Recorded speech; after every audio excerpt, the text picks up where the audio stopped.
Hey there, welcome to TomGirl. This is episode 46, and we're going to get you ready for some epic summer vacations. I have adventure lover Kelsey Snyder. Stay tuned. You're tuning into the destination for TV superfan discussion, AfterBuzz TV. And now, let the buzz begin. You got me so ready to go on a trip. I tell you, I'm so excited. Hey guys, welcome to TomGirl. I'm your host, JJ Jurgens. You can follow me at TomGirl TV, and I have an epic guest here today, Kelsey. Hey Kelsey, thanks for coming. Thanks for having me. Where can everybody follow you on social media? You can follow me at Where I've Wandered on Instagram. And you guys are going to want to follow her Instagram account because you have amazing pictures on there. So for this fun episode, you're just going to come and kind of tell us some of your favorite spots that you've been to and, you know, what you've learned through your travels. So I know we pulled a bunch of photos from your great account. So yeah, can't wait to hear all about them. Well, first before we get into your photos, I just want to start talking to you about how you got the adventure bug. Were you your family big adventure people growing up? Or? I'd say like my dad was a rock climber growing up, so we were like his little like playthings almost. Like I have memories of being in Yosemite when I was 5, and my dad's like wrapped a rope around us and is pulling us up, and we're too young to know it's dangerous or anything. You're like, and like, yeah, like I'd say ever since then, I just love like seeing new places, you know? So my dad definitely inspired me. Like all of my sisters, you know, have moved on from California where we grew up. Like we've all gone off to different places. Are they all big adventurers too? You know, in like some ways, yeah. I think me and my little sister have like stuck with it in our adult life. Like my little sister more so is like this little vagabond doing like seasonal work in Alaska. She wants to go to Hawaii like in the winter. She's so cool. But yeah, like I think how I started this blog, I was starting to get the ideas when I was living in London, you know. So I was getting a grad degree in London, and whether it was like the weather or just being super far away from family, I was like definitely dealing with depression. And I remember like reading something like, you know, an hour of walking is equivalent to like an hour of therapy. And so I just started walking everywhere in London for like, you know, mile to 10 miles, you know, and when you like wander, which is why like wander came up, when you're like walking places, you really like get to see like these details in a city that you wouldn't really get to see if you're like on a train or a car, like just going to the next place. So yeah, like, you know, there was like this little duck pond behind my flat in London, and it's not on any tourist blog or anything. It's like a pond with like a pathway and ducks flock to it. And I just remember like loving that place and, you know, wanting to like share that. And even though I was alone, it was like a meaningful place to me. So I just wanted to like share these experiences and then kind of like inspire other people to like collect their own places.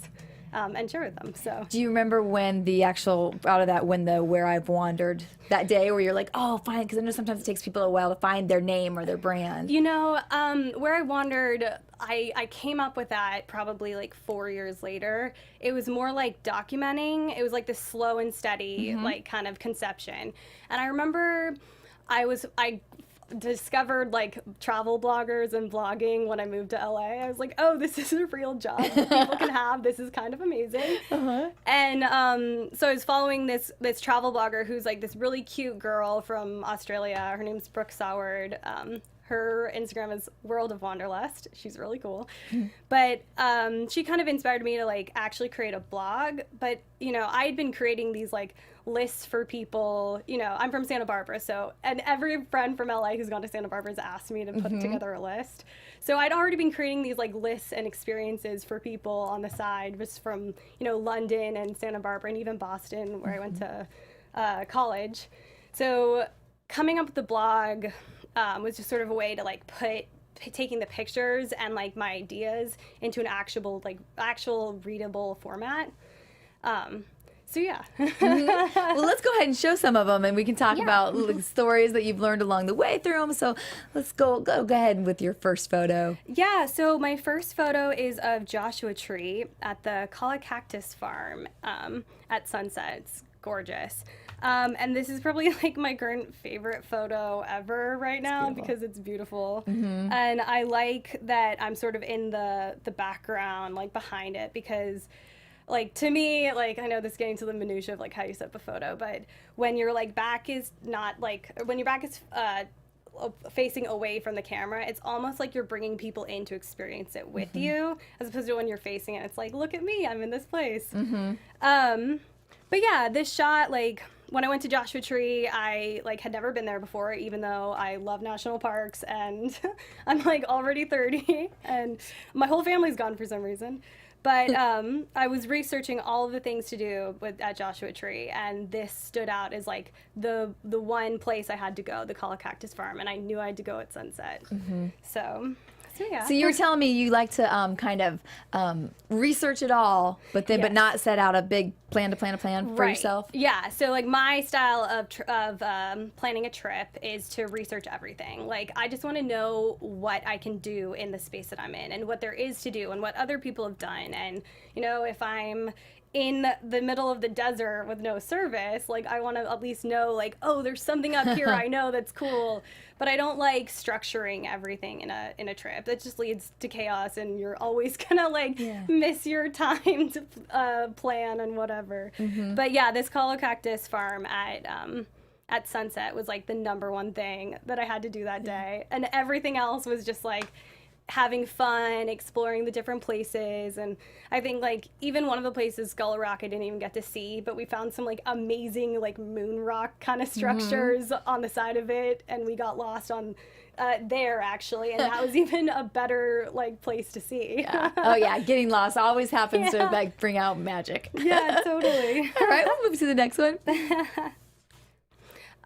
So the next one was my first solo trip to Alaska, or my first solo traveling trip. And I will say the Alaska trip kind of came out because I'm kind of an opportunist traveler. My little sister was stationed in Alaska with this like backpacking company, and I was like, I don't know if she's ever gonna do this job again. Like, I have to go to Alaska. Like, this is like my one shot. So I went, and she was working. I ended up spending half the trip alone. But this shot, we went and took a Kenai Fjords boat tour. It was like 8 hours. With the intention to see orca whales, which we did, and it was amazing. But this was of this like beautiful, like massive rock structure in the ocean, and I just it was kind of a misty day, and I just loved this shot and this little rock, and it almost was like pretty much resembled the whole like magnitude and isolation that like Alaska kind of is. So yeah, that turned out really well. Yeah, and how about you? Would you learn traveling, taking trips for alone, got by yourself? Because I know some people are scared to do that or take that step. I will say I played the Harry Potter audiobook and listened to like 5 different books that whole time. But it was really rewarding. Like I sort of pushed myself into like being okay alone. And I went this summer, so it was always daylight, which is kind of nice. But yeah, I ended up, I was in Homer, and I took like just this little dinghy out to a big island that's also a park, and went on I think it was like 4 or 5 hour hike by myself to a glacier, and that was like really cool. And I actually met this other solo hiker girl around my age too. And we met at different points, and she was really nice and friendly. Yeah. But yeah, it was like super rewarding, even though at first I was like, I don't know if I can go to an island where bears are by myself. Yeah, no, that's great. That takes some, strength and courage. But I think I know when I've traveled alone, I actually really enjoy it, you know, because I think you get to spend some time with yourself and just like, just, I don't know, and with your thoughts. And I feel like you always are kind of more open to, like, lots of times when you travel with other people, you're just in your group or you just talk to your group. Every time I feel like I travel, by myself, Plus, you're meet not people beholden to like other people's schedules. That's probably really one of the reasons why I like it. So you can do everything you want to do. For however long you want to do. If you want to stay somewhere longer, exactly. All right, next up. So this next picture I'm sharing because it's like strangely my most liked photo on my whole account. And it was just like taken on an iPhone. It's me sitting on the Micheltorena stairs in Silver Lake. And I like live in Silver Lake, so I was just on a walk at like night or day or whatever. And yeah, we just snapped it because the Micheltorena stairs are kind of this like iconic spot in Silver Lake. And I think that really resonates with people, and it kind of embodies like what Where I've Wandered is about, you know? It's like we're wandering around our own backyards, you know? And there's like really cool things around. You just sort of have to look. Right there. You don't have to travel far away from Right, them. you don't have to go to halfway around the world to see something interesting. So you said this one resonated a lot. What are you finding are good pictures that like either that seem to get a good response on Instagram for you? You know, it's definitely things like this. Some of the landscape shots I feel like haven't ever gotten like as much like likes as they deserve, because like some of my landscape shots I was like so happy about that moment. But I think when like I sort of put myself in an environment that's sort of like sharing something, people really like that. And also trying to like be relaxed and happy and positive or quirky and just like, you know, you're basically sharing your personal experience, and like everyone wants to be able to relate to something like that. So for people on the podcast, like this one has a big bright red like heart and then colorful steps, and she's sitting in the middle of the steps. It's friendly. It's a happy photo. You know, it makes you feel good, positive. And it's like so accessible. Like anyone can go to these stairs. You know. And I had no idea. You know, I got to say I don't go to Silver Lake that often, and there used to be a restaurant I love there that I used to go to. And I haven't been there for a long time, but now I might have to go find these steps. Oh my God, there's a bunch of other the staircases of Silver Lake are all of them are like very popular, and a lot of them have artists actually going and painting stuff on them. So like the Swan Stairs are another one where a local artist went and painted this like beautiful mural on it. So yeah, it's like there's these little things that you can go see. All right, the next one. I love this photo. I was on my way to Mammoth, and of course I'm wearing a Made for the Mountains sweatshirt, which was kind of perfect. But it was a pit stop at a gas station in Lone Pine, and Lone Pine is like this very small, like almost old Western town on the way, but the backdrop is the Sierras, and they're gorgeous. Of course, there's like a little farm right next to the gas station with like a goat and stuff. But, you know, like the whole phrase, stop and smell the roses, like I sort of live by that because there is so many cool things. You just have to look. Yeah. And this is like one of the cooler parts of the trip, actually. Yeah, those are are magical moments when you don't plan and then you do see stuff like that. Yeah. Exactly. It's beautiful. So the next shot is also from that same Mammoth trip. It was actually like very warm for November, but instead of snowboarding, we decided to go to find one of the hot springs, the natural hot springs around the area. And of course, like we're driving in the middle of nowhere with no service on like unpaved roads. And like, I feel like I've spent most of my life like not pushing myself outside of a comfort zone because it's like too hard. And I really don't like, well, I shouldn't say that. I've always had a hard time adjusting to like new experiences. But I found as I'm getting older and with traveling, like I'm almost pushing myself further outside my comfort zone. And like, yes, being nowhere in the middle or in the middle of nowhere without service is like kind of terrifying to me sometimes because I like to know where I am, but it wasn't really to anyone else. Like finding these pools probably isn't that big of a deal. But I love this shot because there's nothing around except this like little wooden walkway that's like probably a quarter of a mile out to where it's Pulky's pool is, and it's like a 6-seater kind of hot tub that's got like algae in it, but yeah, I loved it. It was like a really cool experience, and there were other people who like wouldn't go into the algae water and were just like screw it. Whatever. We'll be all right. We're fine. What are maybe some other things that travel has taught you? Oh gosh, to like, it sounds super LA, to be grateful and to like really, really appreciate everything. Like, when you travel, especially to different places that like are such different cultures, you kind of just realize we're all people on this earth, you know?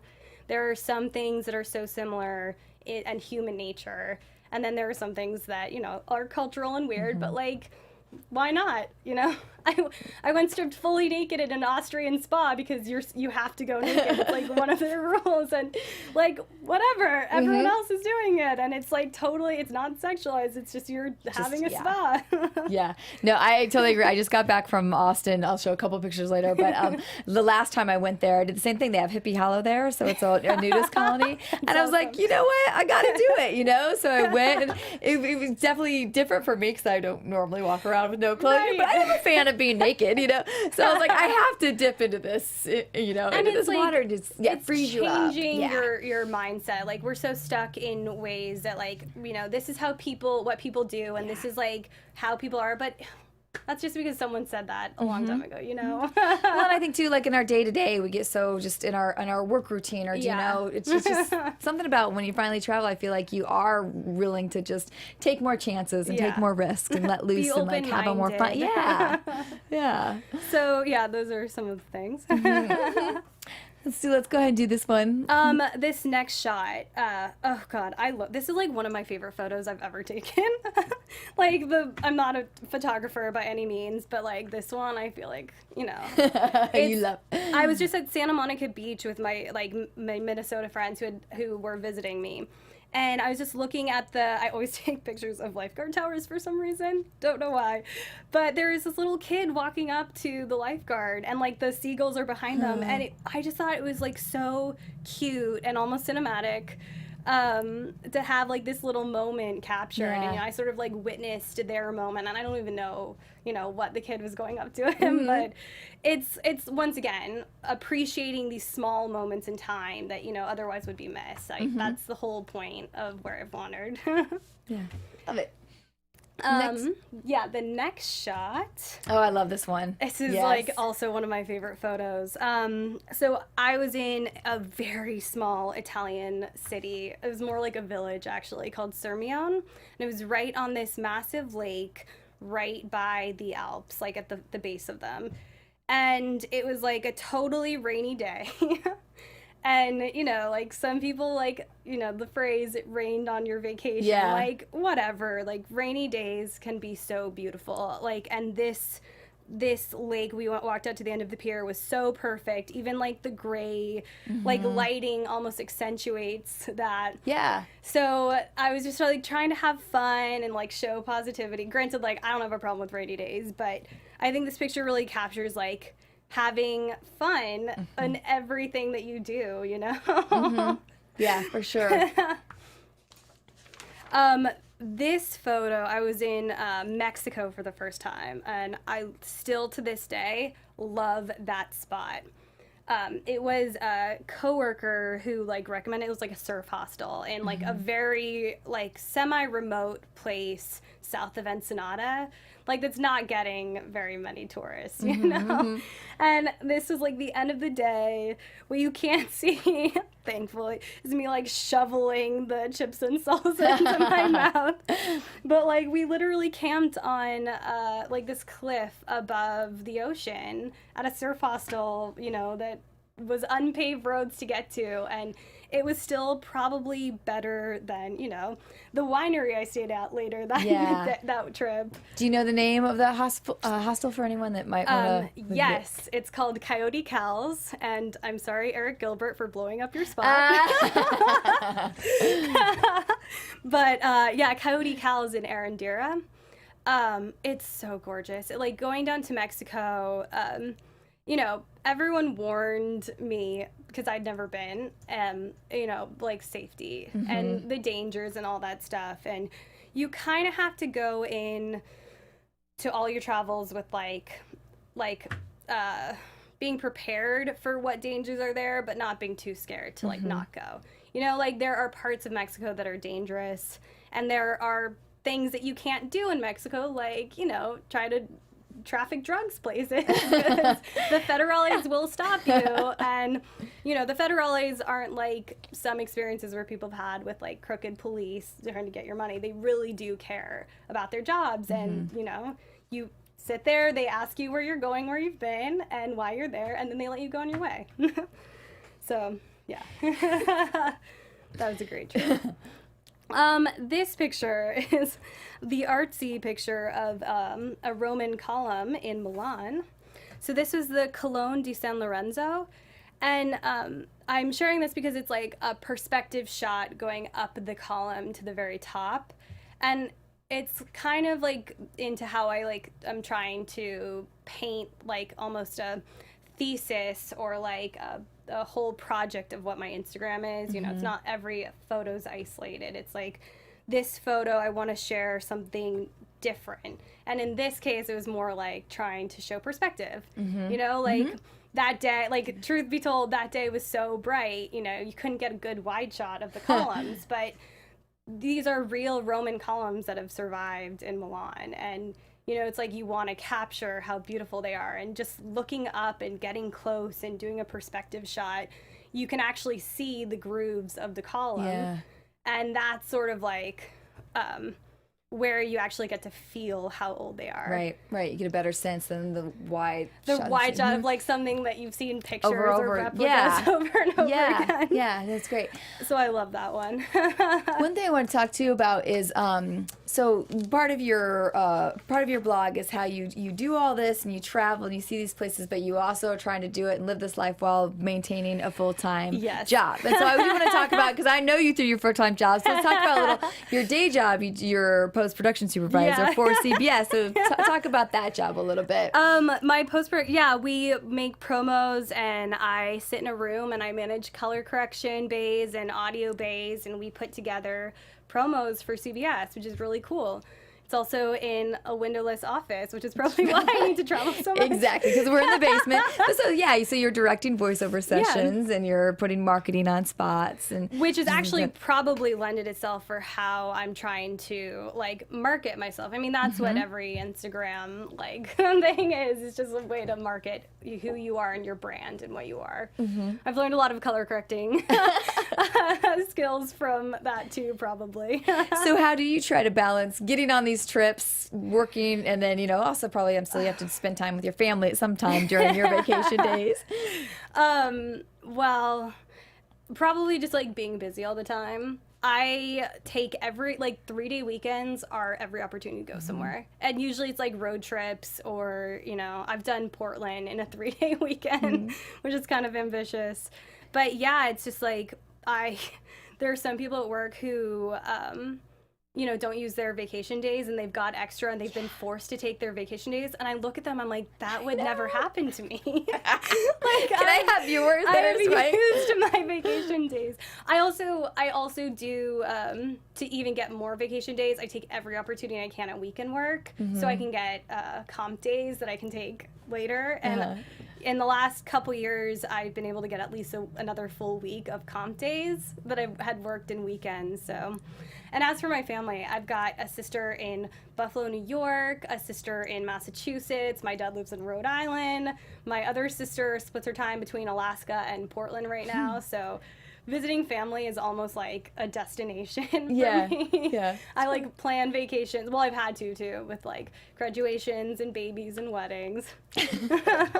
But like I said, I'm an opportunist traveler. So I just went to a wedding in Columbus for my friend, and most people think Ohio, but I'm like, no, the Main Street, High Street, there's so many great shops and cool things to see. It's like, you just have to be open-minded and use every chance you can to see something new. Yeah, and take advantage of even the smallest towns have so many things that are interesting or fun places to see.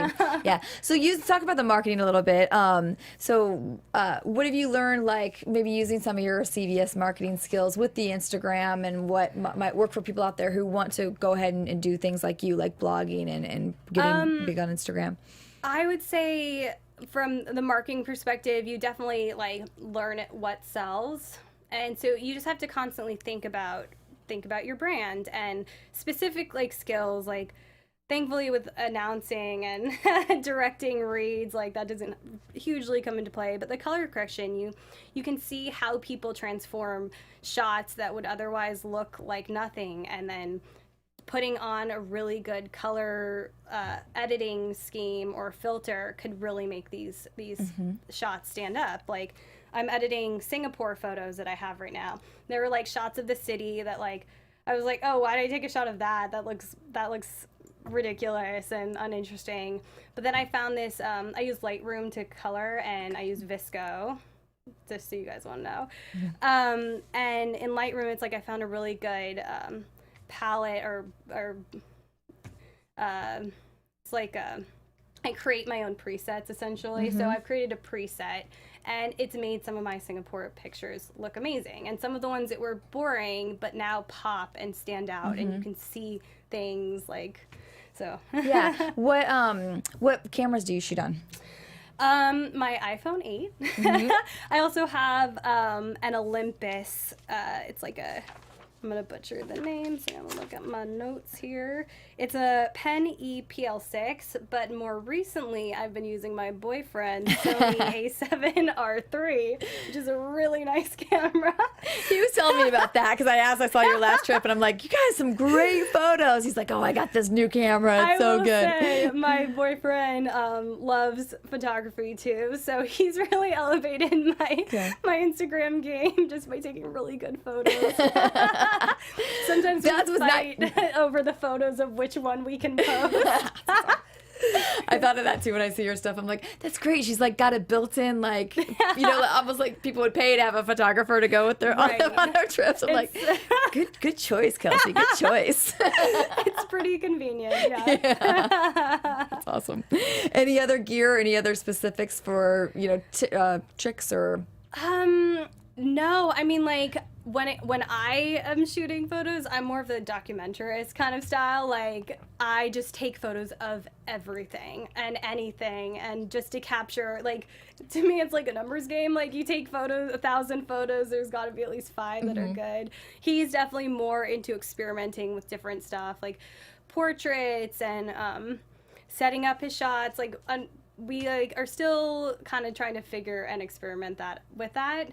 So like on the horizon of what we want to do is astrophotography, and you need to, like, we eventually are going to go to Joshua Tree and like camp in the middle and then like set the camera up and do like astrophotography. And we've never done it, but you know, we're just trying, because that's what you do to travel and to take pictures and all this. If you want to like embark on like trying to be on Instagram and showing this, you just have to do it. You just have to keep doing it. And there are so many times, and like, I don't call myself a blogger because I have a full-time job, and I have a hard time keeping up with like blogging and writing on top of that.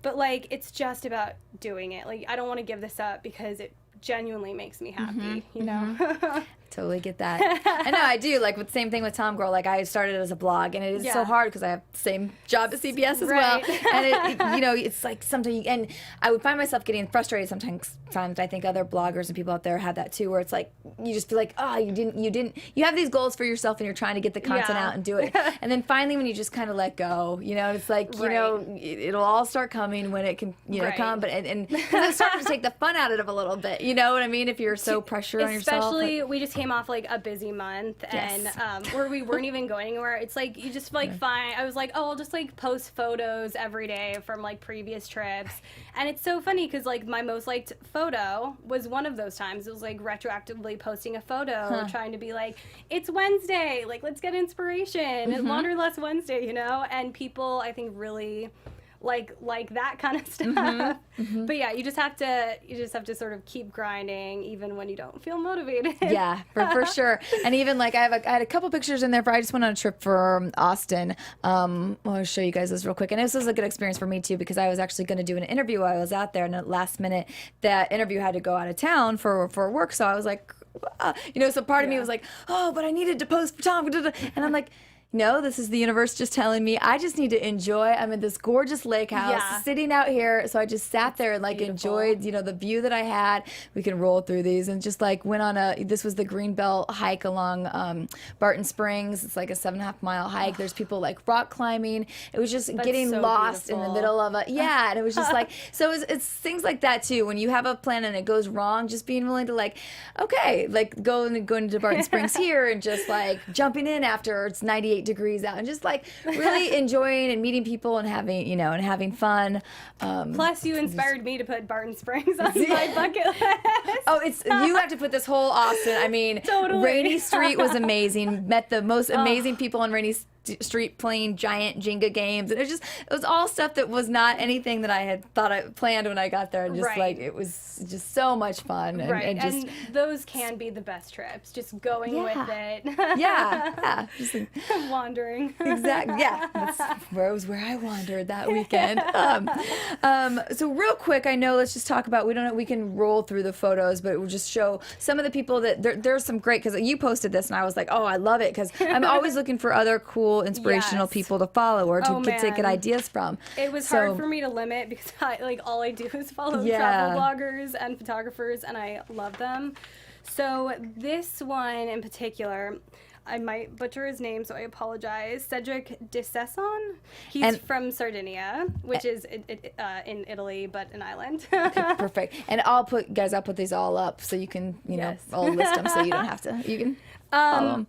Oh God, I love him. I'll try to keep it short. He's a drone photographer, and drone photography looks amazing, and yet he also experiments with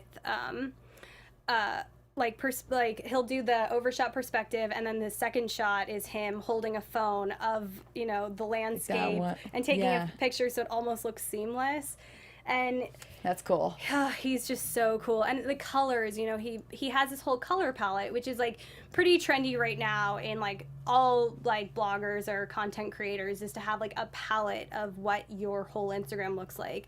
And he really stays true to that beachy ocean, lifestyle, which I love. The next one, Donald James Boyd.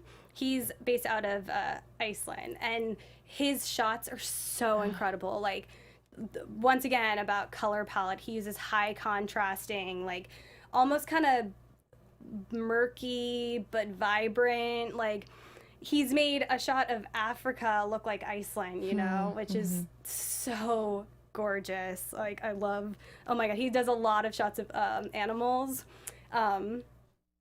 Snow leopards and panthers and lions and elephants, and I love giraffes, so I chose that one. But it's just so incredible. The next one, Eric Rubens, he's a Southern California guy. He just all of his shots, he's very much a beach, salty life kind of guy. And he's a working photographer. He's got a long resume of clients that he's worked with. But he just gives you all the pains of jealousy on his outdoor adventurous lifestyle. When you're stuck in the office, right? Yeah. So yeah. Kate Rentz, I just discovered her recently. What I love about her is that she truly is an authentic outdoor adventurer. She's totally into solo traveling, and she is super open about being diagnosed with OCD, and she tells the story about how she goes into nature essentially, and that helps her cope. And that's basically why I started getting into this. Truly going out there and experiencing these nature and the world really helps you almost feel better in life and where you are. Yeah, and versus maybe doing a bunch of the drugs that the drug companies want you to take, or more natural approach. I'd rather go on a 10-mile walk around LA, concrete jungle, than have to go on antidepressants. Not that I'm against it, but just for me, teach their own, if that helps, that's what I'm gonna try to do first. Oh gosh, I love her. Renee Hanel is one of my woman crushes when it comes to travelers. She's gone from Iceland to Bali, and she is just so cool. She has these amazing shots. This one, she's in this ice cave wearing this vibrant red coat, and it's just stunning and gorgeous. And she basically does all the outdoor, active, adventurous stuff that I eventually want to do in life. But and here she is hanging off of I've seen this one before. A cliff. Amazing. Yeah. I think that cliff, I wrote it down. Maybe I didn't. Yes, thank you. Grampians, Australia. There you go. Talking in the air. Grampians, Australia.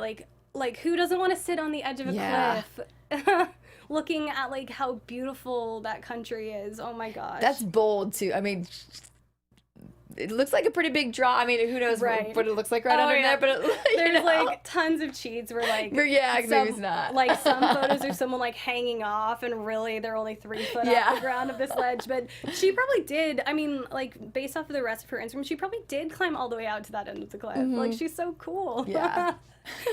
So yeah, she's like the lifestyle I want to live. And then I had to mention Suki Cat. I laughed when you said this, so yeah. Suki Cat is living like the life. Like this, I think it's a girl, I don't know. But God, this cat is so cool. Her owner is from Canada, and they just like go traveling, and they're always like walking their cat. Like I wanted an adventure cat based off of Suki Cat. Yeah, this one's awesome. That's in Lake Louise. Oh, like that one's on my bucket list. Lake Louise. I went when I was 15 on like a outdoor adventure camp for a month, and Lake Louise is still one of my favorite places I've ever been. So I really highly recommend it. It's glacier water and it's cold as balls. I've totally jumped in. But you're surrounded by the mountains, and it's just so gorgeous. Well, before we run out of time, where are some of the other places that maybe are on your bucket list to travel to or to take some pictures of? Everywhere, but I really like planning trips like ahead of time. So right now I've planned a trip through Iceland. I want to do Ring Road around the whole island or country or whatever. Bora Bora. But one day when I have like 10 grand to spend on vacation, I will do it right and totally shell out for all of the really expensive stuff. And then Chile and in Patagonia. I want to go to Chile. And I really want to go to Albania. That's kind of like the most random one, but it's still considered like not as safe, and it's not really touristy, but you look at some of the coastal beaches and they're so insanely gorgeous. So one day I will go there. And what are your goals as far as, growing your passion here, or like what do you see for yourself in the next 5 years or so? Who wouldn't want to be paid to go travel and stay at luxury hotels and share their experience? I don't like expect that to happen, but I do hope that I can grow, my following, and hopefully it's like organically where people really like what I have to say, So like right now I'm just doing it as a hobby, get my bills paid, take as many vacation opportunities as I can, or trips or whatever. And then we'll see. Like I just don't want to ever stop moving.